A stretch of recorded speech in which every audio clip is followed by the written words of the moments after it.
Hey guys, Chad Corbett from Probate Mastery here. Listen, I just finished doing had an amazing conversation with Henry Washington, a real estate investor who's now 41 years old, started at 36 years old with $1,000 bad credit and no experience in real estate. I missed the whole part of the conversation thanks to Zoom actually locking up and crashing. I was lucky enough to catch the second part of it, but I wanted to make this intro. You're going to jump into this conversation after we've already talked about his first deal, how he leveraged his wife's 401k because he was not credit worthy enough to even buy a primary residence with a conventional loan or an FHA loan. So Henry was smart enough to think outside of the box. Instead of going to hard money, he went to his wife's 401k, borrowed it. They made that money back plus interest, got into the first home, got it leased up. And then he discovered that you could walk into community banks and actually get loans off the commercial side. You've heard me talk before about DSCR, debt service coverage ratio loans that you can get on the commercial side of community banks. So that's a really poor summary of the first probably 15 minutes of a great conversation, but it got better. So I wanted to make this intro, apologize for losing the front of that. And Henry, sorry about that. Technology is technology. Never had that happen with Zoom before, but it happened today. So guys, I'm gonna shut up and let you jump right in. It was a great conversation. I hope you learned a ton from it. Leave some comments. Let us know what you think about it, and let us know what you would like to have Henry back to talk about next time. Enjoy. So you did the impossible. You stepped into real estate with no money, no credit, used creative financing, and then went straight to community banks. Nobody believes that story. We all have our sweet spots. I mean, like I said, I focus on those $1 to $3 billion banks. You're a billion or below, but now we're both doing business with the same bank that's huge on a balance sheet, but still acts like a community bank. This house that I'm standing in, I just finished. Replacement cost was probably 165. I bought it for 25.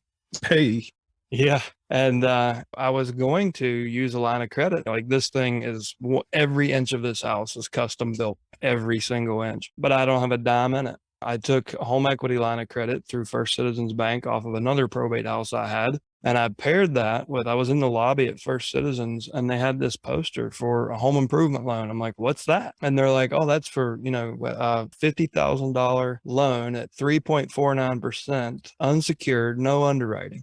And I'm like, what? Can I get that for my LLC? And she's like, no, that's for homeowners. And I'm like, great, I'll be right back. I went to the attorney's office. I quit claimed the damn house out of an LLC to myself. And so I had a home equity line of credit on another probate house. And then I quit claimed this to myself and put that money together. So I literally did like a full custom rebuild. It was a concrete house and we took it completely down to the concrete and started over. But you can get creative even with community banks and the commercial side of banks. So I always like to underscore that with the few investors who actually figured out how to play the mainstream finance game instead of yep. chasing around hard money, private money. I love being the lender on hard money loans, but being the borrower sucks. I mean, you're Yes, paying it does. 2 to 4 points and 10 to 18% interest. Like it sucks. It's fun on the lending side because it's like, please miss a payment. So from there, are you using the BRRRR method? Like what LTV are you putting on these? Yeah, man. I don't quite burr because when I hit the refinance portion, I'll typically just leave the money in and grab a line of credit on the equity. I don't like selling my equity unless for some reason I absolutely need to. Dude, we're on the same page. I do the same thing. So Yep. I BRRRR with a HELOC. Exactly. So I like having equity. I like having it on a balance sheet, but I also like having liquidity. Right. So as soon as I get a project finished and I know I can get a ridiculous appraisal on it, then I'll set up a home equity line. If you're not doing HELOCs with First Citizens, they'll take you to 89.9% at prime plus 1.25. Well, there's a caveat. If your credit score is over 750, I believe it is. Yep.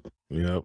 Yep. That's So amazing. I've got 89.9% HELOCs on every property they'll give me one on because why not have strike capital? I mean, Absolutely. it's a great example. I was like, wow, I have the cash, but why the hell spend it at 3.29% or whatever it was? Right. I'm not living off my real estate money. And so I don't need to refinance it so that I can have it in my bank account. I'd Right. rather just get the line of credit, leverage that if I need it, keep my equity, keep my cash flow higher because I'm not refining at a higher price. And it's cheaper money, right? Because when you refi, your interest is front loaded on those new mortgages for the first 5 years. And so it's much cheaper money to just go ahead and HELOC it. Yeah, like, the way I look at it is I'll pay interest on that money when I need it. I That's don't right. wanna pay interest on cash sitting in a bank account. That's right.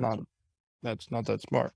So, we're a few properties in now. Let's talk about scale. That's where a lot of people can do 1 Mhm. deal or 2 deals. Tell us about some of those hurdles that it took to get from a couple of deals to doing deals at scale and being able to comfortably walk away from a six-figure job in technology. Yeah. So looking back, I've kind of been able to discern how we got there. There's two hurdles with real estate, right? There's deal flow, right? And money flow. And if you can solve deal flow and money flow, then you can scale as quickly as you want to, as long as your processes and systems will allow you to do so. And so when I first started researching, like I told you, I spent that 90 days before I did my deal researching. Here's the thing that caught my attention as I surrounded myself with investors who were taking action. Every one of them would always say, I'm always looking for a deal. It's hard to find deals. It's hard to find deals. Right. Even the ones that were crushing. And then all the ones that weren't crushing it, hadn't done a deal, would use the I can't find a deal as an excuse. And so I figured, all right, well, worst case scenario, that's a problem people need help solving. Who was solving that problem? And what I learned about who in the industry was solving that problem was that wholesalers were the ones providing deals. And I said, well, what the heck are these wholesalers doing? And that's when I dove into like all the direct to seller marketing methods. And I was like, cool, I'll just operate my business like a wholesaler, except I'll just keep it all. Yep. And then if I want to get rid of some, I've got a room full of investors who keep screaming about they can't find a deal. I'll just sell it to them. And so it was like a comforting strategy to me to know that like I'll solve the deal flow problem and then sell all the ones that I don't like and then still be able to make money on them. And so pretty much from day one, I operated as a direct to seller marketer, kind of like a wholesaler, but I never really wholesaled anything. And the lessons I learned there, well, the first hard lesson I learned was marketing for deals is like a snowball. Like it's hard to get it going, but once it gets going, you get this momentum. And so my first year in the business, I would get a deal, stop marketing, focus on my deal, monetize it. Then I'd start marketing again and it would take forever and I'd get a deal.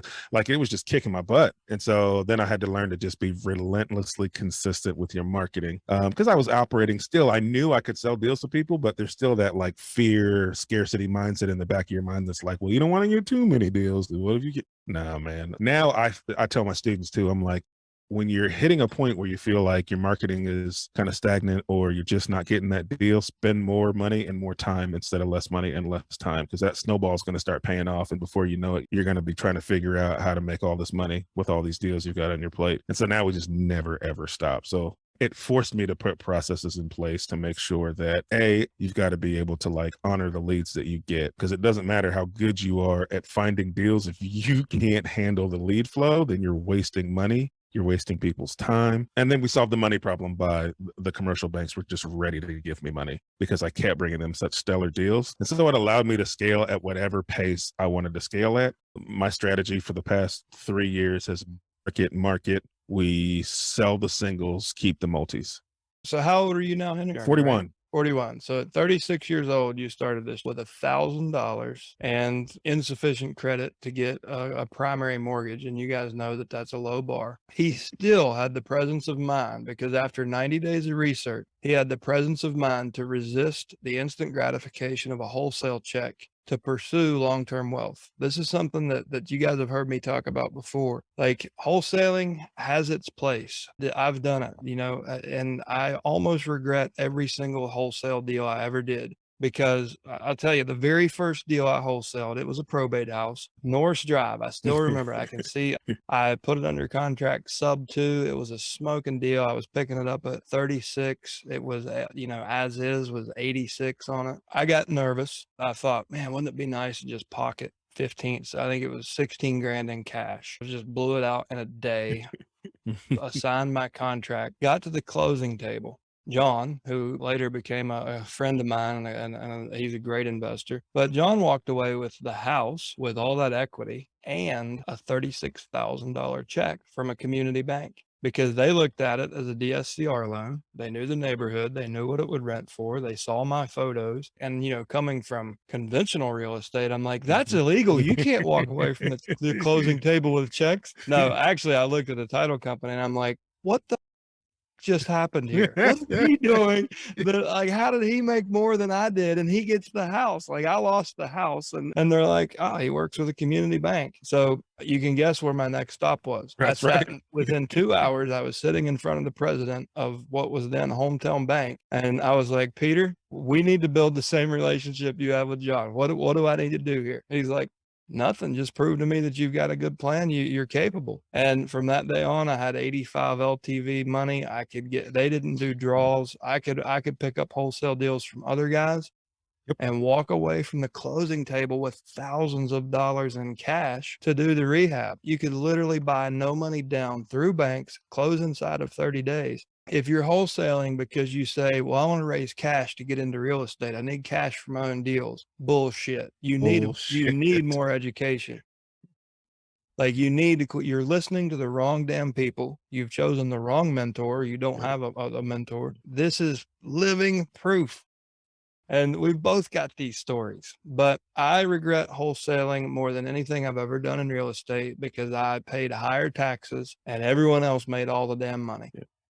So if you can help it, do not wholesale deals. Try to find a way to stay in them, even if you have to bring a JV partner in. Just what you save in income tax alone by spreading it out, you're going to build wealth so much faster. It's better off to have equity on a balance sheet than cash that gets eaten up by taxes and have a little bit left in your bank account.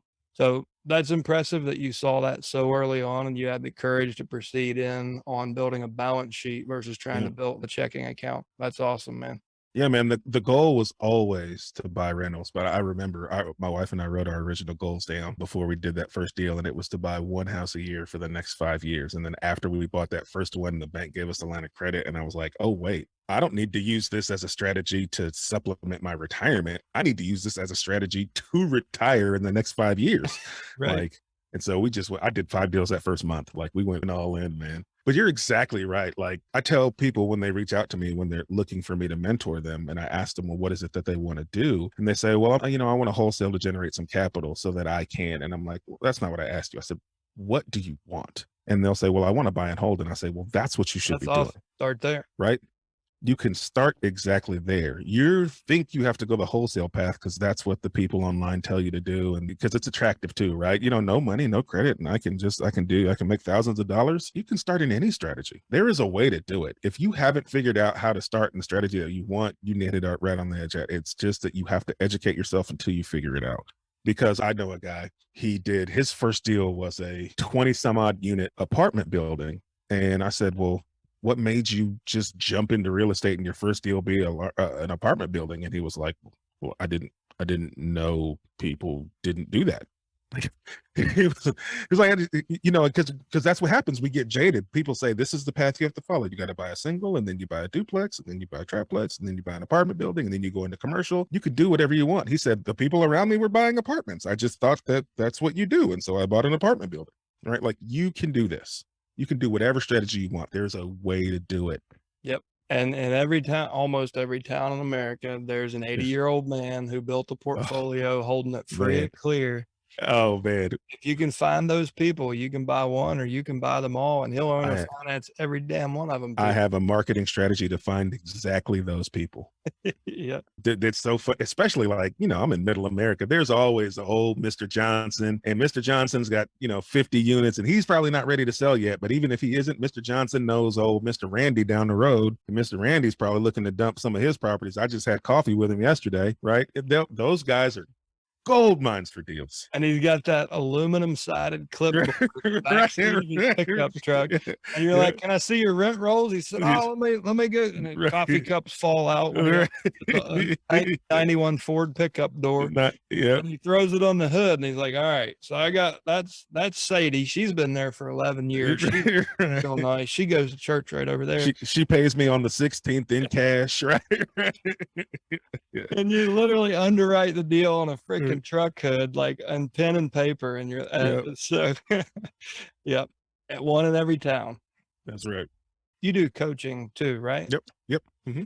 So where do you start people? Like when they say that I want to get into real estate and the excuses are common. I don't have money. I don't have Yeah. cash. I work full time. Well, how do you start people out? What's the best advice you've learned as a coach and as a practitioner? Like what's the best way to beat that little voice in your head that holds you Yeah. back and makes this take years for most people instead of months like it did you? Yeah. Yeah. I try to help my students put the blinders on and focus on the things that matter the most and that matter right now. What I love about real estate, and I think what we all love, is because kind of what you and I've been talking about. There's so many ways to get stuff done and get stuff done creatively. And like, it's fun. Like, you and I have been having a ball just talking about this stuff because we enjoy it so much. But when you're new, like, that's super overwhelming because you're like, I just need to figure out one way to get it done. Right. Like it's super confusing. People try to have all their ducks in a row before they take any action. They want to know who's going to finance their deals. They want to know who's going to rehab them. They want to know how they're going to find those people, who's the title company, right? And so I tell people, look, I want my students to put the blinders on. There's two things you need now to get started. That is, you need to learn what a good deal looks like in the market that you're going to be investing in, because every market's a little different. Yes, there's 70% rules and all those things, and some of those make sense in some markets and some they don't. So figure out what a good deal looks like. The best way to figure out what a good deal looks like is to go be around people who are doing deals in your market and ask them questions. You go to meetups, people come and talk to you. They come and talk to me, just like we're doing. We'll start talking. Yeah, we'll tell you about a deal. Oh yeah, man. Oh, I did this deal. Oh, down on,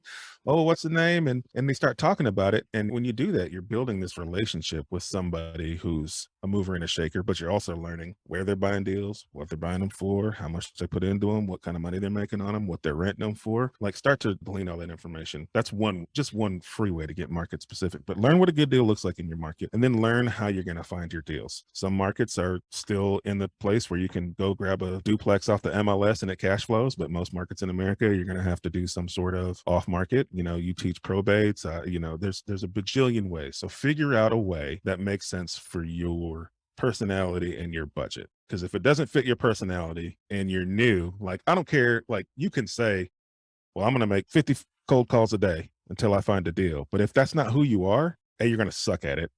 B, you're not going to make 50 phone calls a day because, old Jim Bob's going to curse you out the second phone call you make, and then your day's ruined and you don't want to call anybody else. Right. So for me, that's why I picked direct mail, and I just went hard at it. So picked a strategy I knew I could stick with consistently. I picked a strategy I knew I could afford, right? Because if you can't fund your marketing strategy appropriately, you're just throwing money down the drain. So I get my students heavily focused on, let's figure out what good deals look like in your market, and let's figure out how you're going to go find those good deals. And then you're going to do that every month, again and again, at the right volume until you land your deal. And once you land your deal, you will be so motivated to go figure out who's going to finance it. And people are going to throw money at you.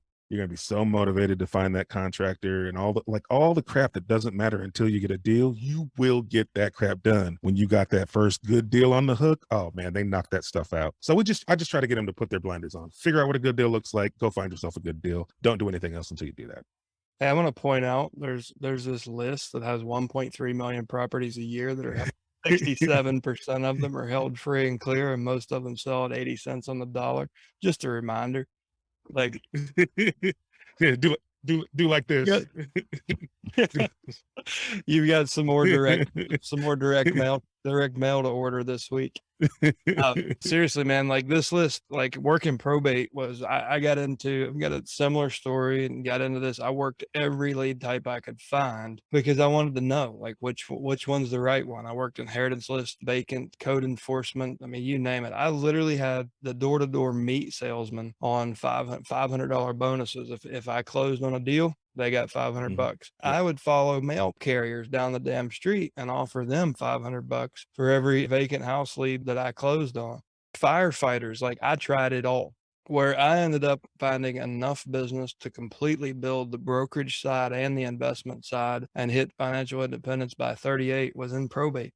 And what I learned about it was if you approach it as a community service, not as like when you're on the phone, you're not a real estate investor, you're a service provider. Like you're actually benevolently looking for ways to help them. The damn business just falls into your lap. Like the deals, like you have no competition when you use that approach.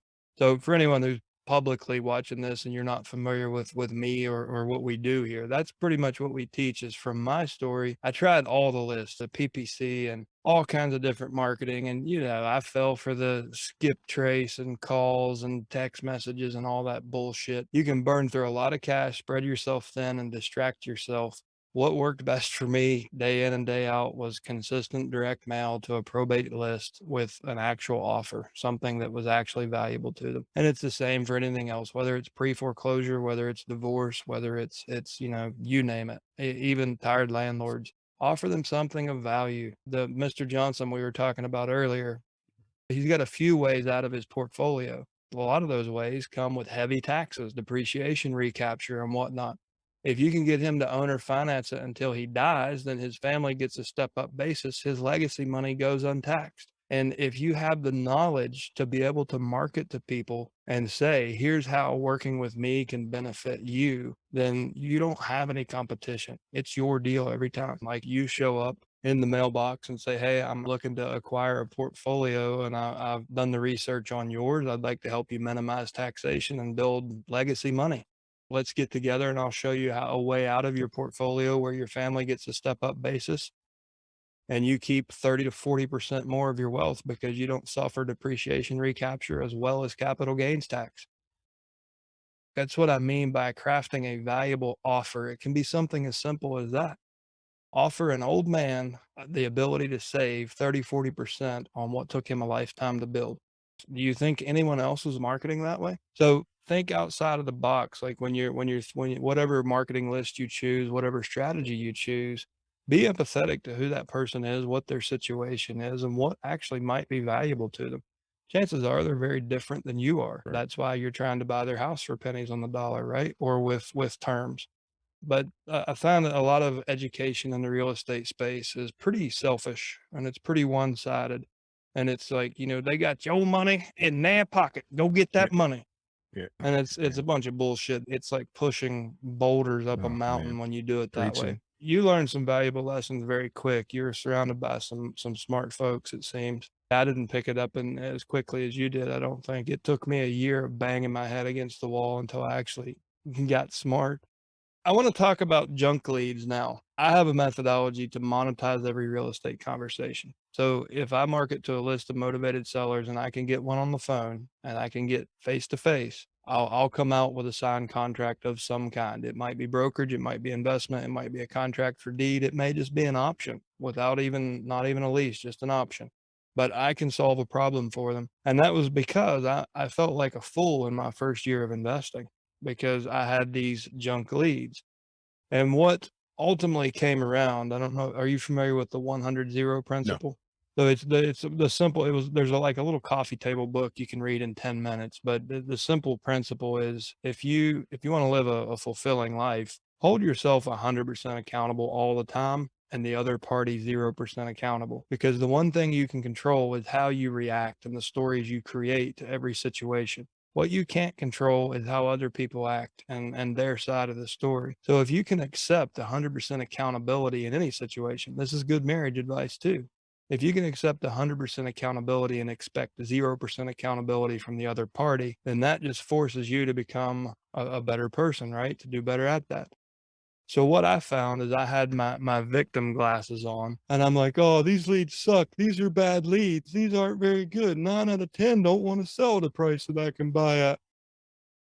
With using the 100-0 principle, I challenged myself. I said, you're accountable to find a way to help them. Like you're trying to force people to sell a house at a discount price. How freaking selfish is that, right? So with that, I issued a challenge, like sit down with a glass of Cabernet. And I said, how can I make sure there are no junk leads? How can I help every person who's willing to have a conversation with me in their home? And that's what led me into creative financing. So I used a combination of probably 15 different strategies. And from there, I had, you could think of it almost as, if you hand somebody I don't know, let me think of like Cheesecake Factory has one of the most overwhelming menus I've ever seen in my Yep. life, right? It's like 2,000 items. And almost anyone can walk in the Cheesecake Factory and say, that sounds pretty good, right? And Yeah. if you give a seller a menu of options like that, it's damn near impossible for them not to go, oh, that one sounds pretty good.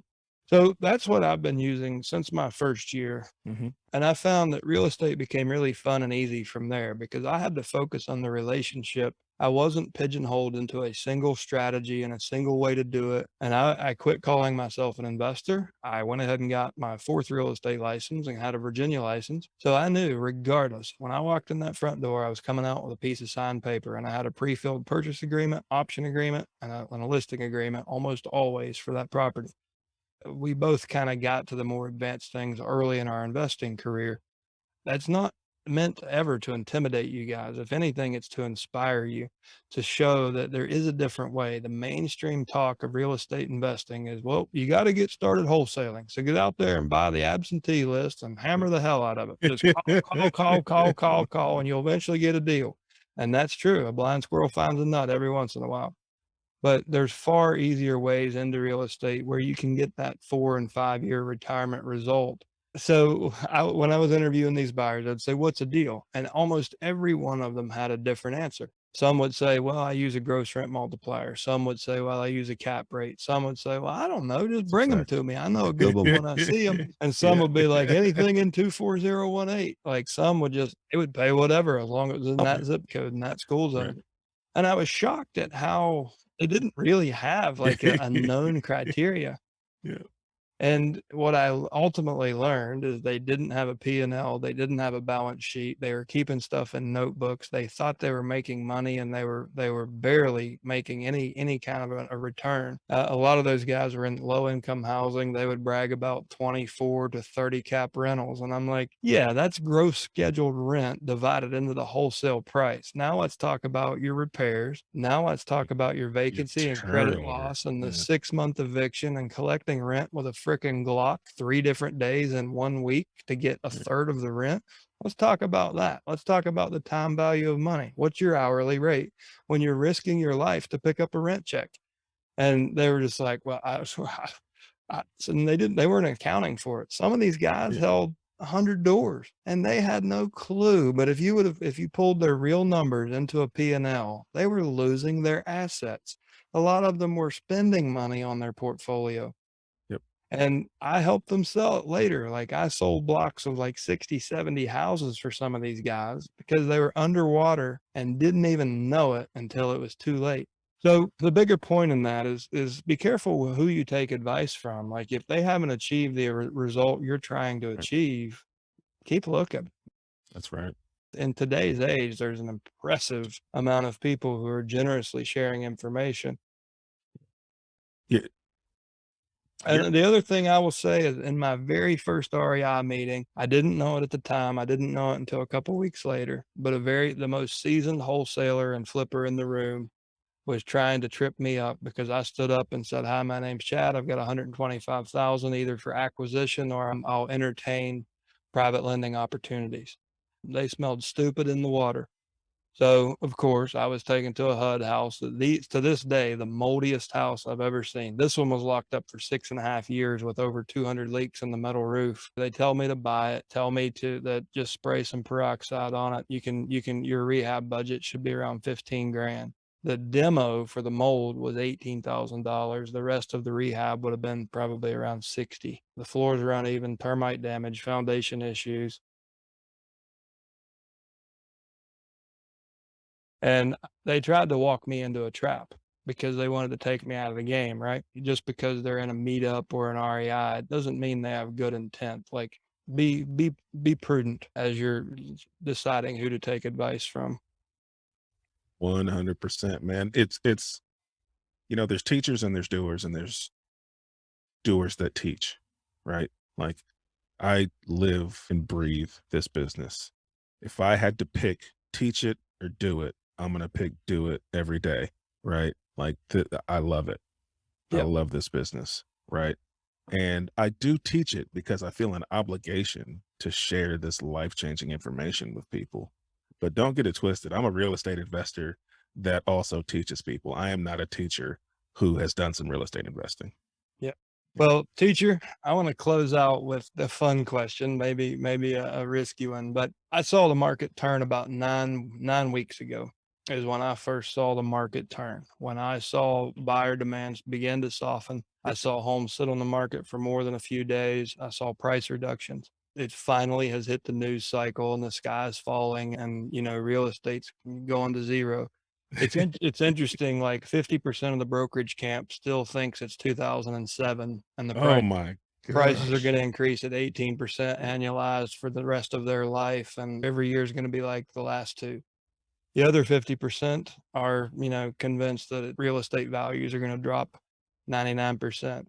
I fall in the middle. I'm quite bearish macroeconomically across the world. I do believe in NAR and a lot of the other brokerage side of the conversation. Everybody likes to point at the record high equity levels at the, the credit standards, that it's not like 2008, and that's absolutely true. The real estate as an asset class is probably healthier than it's ever been in any recession because of the deleveraging we had in 2008, 9, 10, 11, 12. The problem is we didn't deleverage the rest of the economy. We didn't deleverage the largest parts of the economy. We kept leveraging up. And if you want to go look at this, anyone, you can go to the St. Louis Federal Reserve database. There's charts that'll show you. In 2016, I was getting nervous because the Fed, every time they would try to taper bond purchasing, quantitative tightening Quantitative. like we see Mhm. now, they would collapse markets, and they were collapsing the overnight lending markets, and they had to reverse course every time. So I felt like we had a coming liquidity crisis in 2016, and we kept kicking the can down the road. It seems now it's time to pay the piper, and now we've got a Fed chairman who's acting like Paul Volcker was a hero.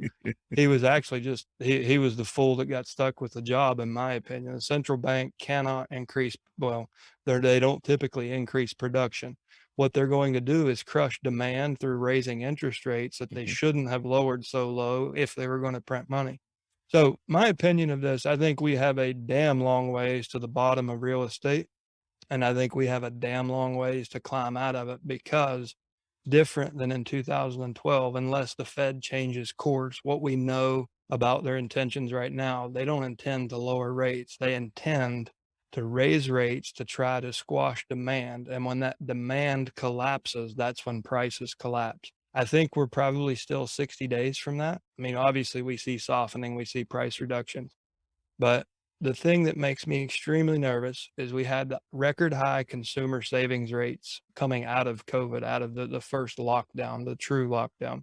And that has steadily declined to almost zero, while in the same time period, consumer revolving debt has skyrocketed to almost $16 trillion to record highs. So what I see that as is a leading indicator that the average homeowner is out of cash and living on credit because of the inflation. They're not going to be able to refinance. It's going to cost them money. They bought a payment, not a price, so they're not going to be able to just throw the house on the market and sell it. Their equity is going to dissolve as other desperate sellers come to market and chase the price downward and catch that falling knife. The comparison model will set their home value based accordingly. So I think we have a huge crisis, a deleveraging, a liquidity crisis that will result in finally maybe deleveraging the economy. And that's going to look pretty dark. If you're on the brokerage side of things are going to freeze up for a bit. There's going to be either way, even in the investment side, if you're a single strategy investor, you damn well better start to understand creative financing, because when the market's not moving, terms will move the market. And you can actually step up and save people's ass. You can save their credit while you collect free assets. So I'm really curious. Like, that's kind of my take on this. I think we're headed into probably a 5 to 10 year period before we're ever back in this price territory with these kind of rates, if we ever see these rates again. I think most assets are going to deleverage, and we're very likely to find ourselves in a deflationary spiral where GDP is continuing to drop while rates and the cost of goods and commodities are continuing to rise. And when people get scared and it freezes, then the desperate sellers, the ones whose marriage sucked when they had money and they were taking vacations, they're now in a divorce, and the home is tied up in that divorce. Yep. So I'm curious what you're preparing for and how you're preparing your students to weather the market ahead. Do you disagree with anything I said? Do you see it? Do you think that's too severe of a hypothesis? And how are you preparing your students to dig their well before they're thirsty? Yeah, man, that's a phenomenal question. I don't fully like I don't I think you're on you're onto something for sure. I don't know if I'm thinking it's going to be as dark as you're saying, but there is absolutely a shift in the market. You can see it, you can feel it, you can look on the MLS right now and see all the price reductions just in my market. I think it's going to be fairly market specific, especially here in the beginning, right? I think there are several markets where prices have increased 20, 30, 40% above the norm. And those markets are either staying flat or declining in population growth. And I think as you start to see super high prices, population growth is going down. I think you're going to see big drops in the cost of real estate in those markets starting out.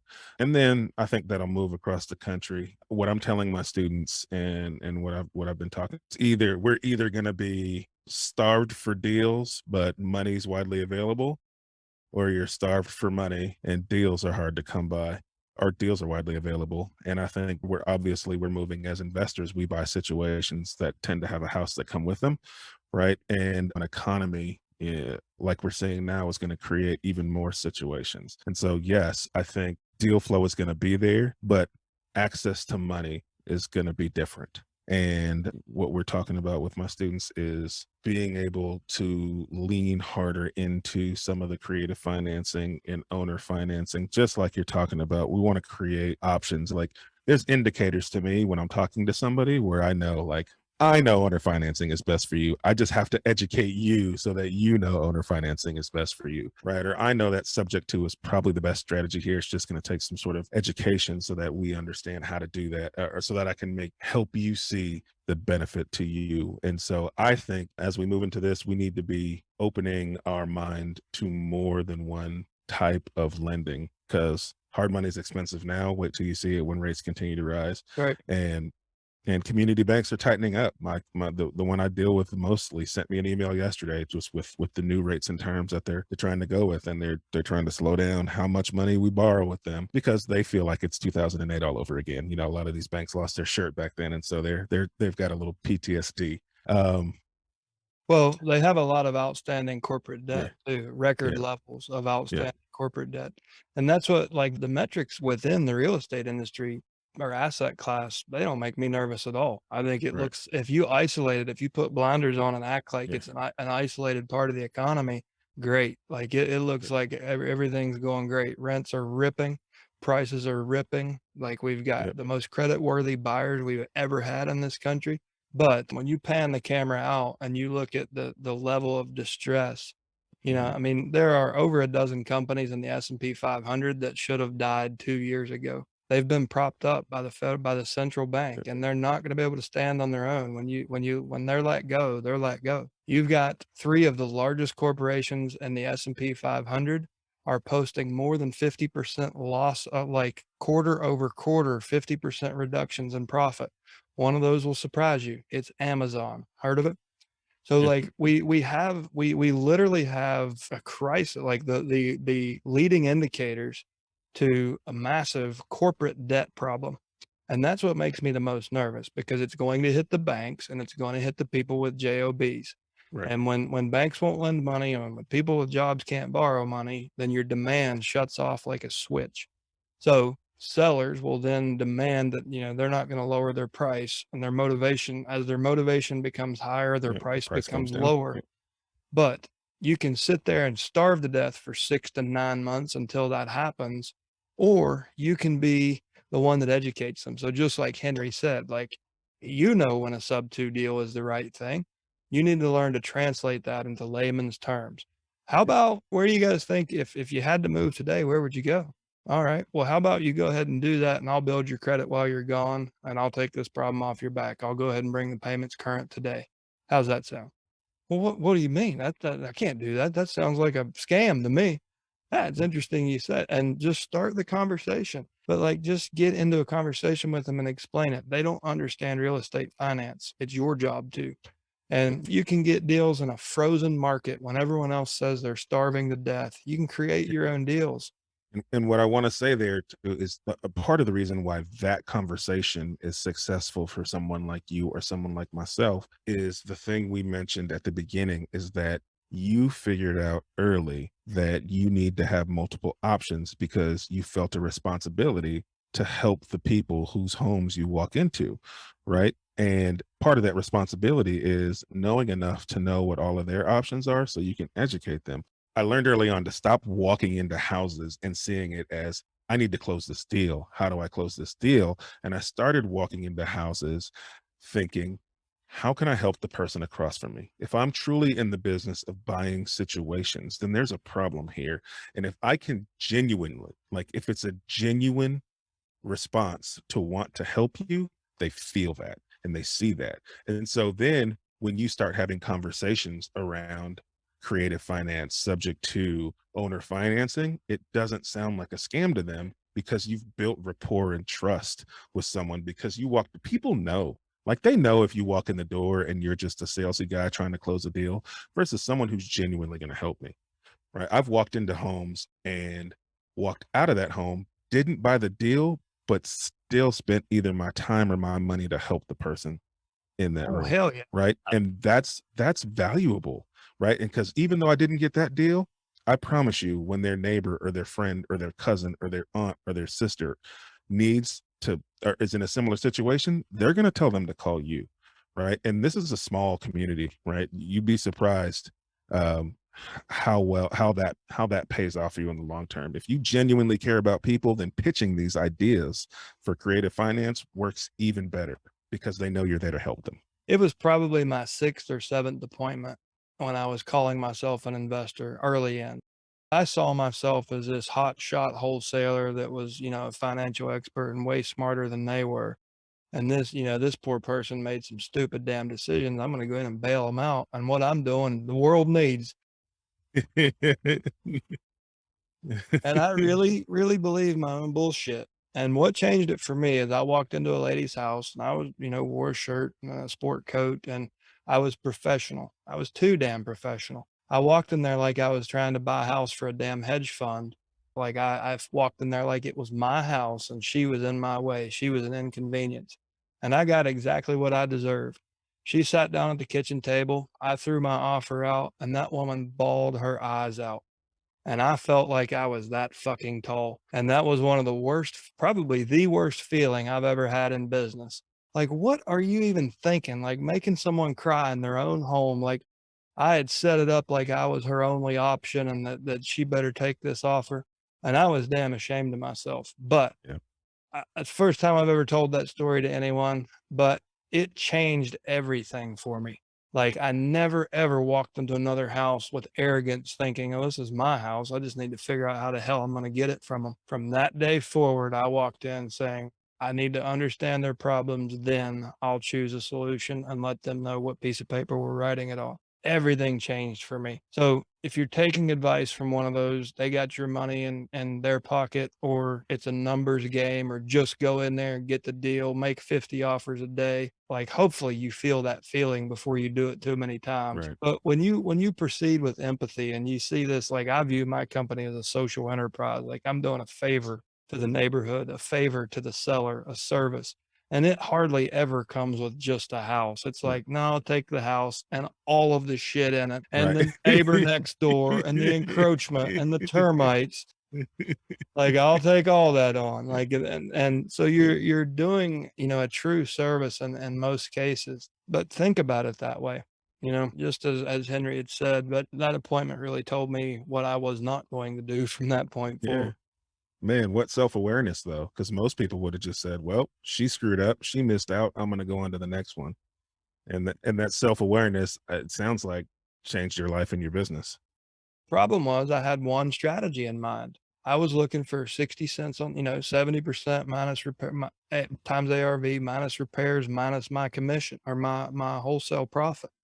Mhm. And what I should have done is just offered her like as is value on the house, turned it into a long-term rental. It was in a good school system. It was in a good district. Like I could have easily made her an offer that she would have taken on the spot and she would have cried. And, this house I bought, like I said, $170,000 replacement cost. I offered 25. She wrapped me in a hug and cried. And she's like, "I am so happy to sell this house to you. I can't wait." And like the next time she comes, I'm gonna leave my house and give it to her. She's Yeah, a guest in my home yeah, because like, but she was so grateful to sell this house to me, even though I bought it at 15 cents on the damn dollar. yeah. And she calls and checks in. She's like, "How's it going? I can't wait to see it. Don't send me pictures till it's done."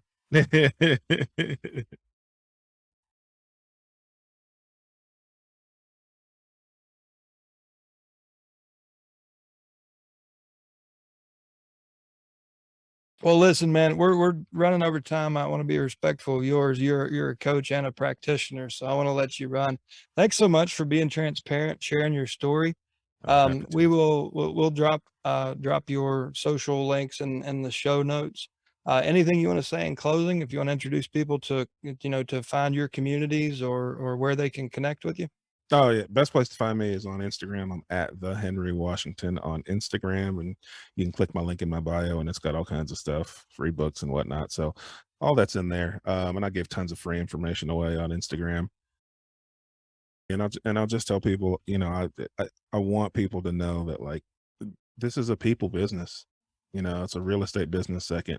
And the sooner you realize that you are in the business of taking care of people, the more deals are going to come your way. The more like I'd venture to say after you had that epiphany and you changed your strategy, you haven't really had to worry about are you going to get a deal or not. No, my marketing budget went from thousands and thousands of dollars to hundreds of dollars. Absolutely. Don't be afraid to help people. That's what we're in this business for. Even if you helping them means you don't get that house, right? Like you can be of service to people. And I try not to just make money on a community if I'm not being of service to that community. And so just keep people in mind, keep people your focus on finding good deals, marketing for good deals. You'd be surprised. You'll look back in a year and you'll be in a whole nother stratosphere with the success you're going to see. Yep. All right. I do have one last closing question. So you've hit financial independence around, what was it, 40 or 41, where you hit your number? 40, right at 40. Mama 40th birthday. Awesome. So do you think you're capable of retiring? Yeah. Well, I I can't. No. No. Like financially, yes, but I can't. No, man. I Exactly. I love thought this I was stuff. at 38, man. I was Yeah, like, all no. right, I've shared No. all I can share, done the Uh, deals, taught what I can teach. I don't know that I have it in me. no, dude, I learned also early on that like none of this is for me. Like none of this wealth is for me. None of this information that I've gained to obtain this wealth is for me. Like it was given to me so that I can share it and give it to others and help other people get there. And the fact that I'm able to retire, like I feel like all that has come so that I can do more of the sharing and giving. Like we have to be good stewards of this information and of this money, or else like I'm a believer in God. Like he'll take it away from you.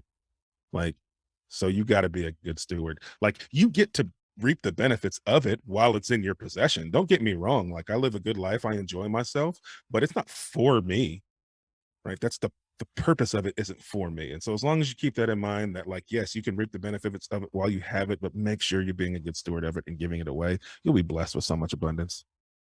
Dude, we got to have a beers together. Let's do it. I can't wait to meet you in person. Thanks so much for being generous with your time and your Thank you. information, and hopefully we'll see you again soon in our community. Thank you, sir. I appreciate you. All right.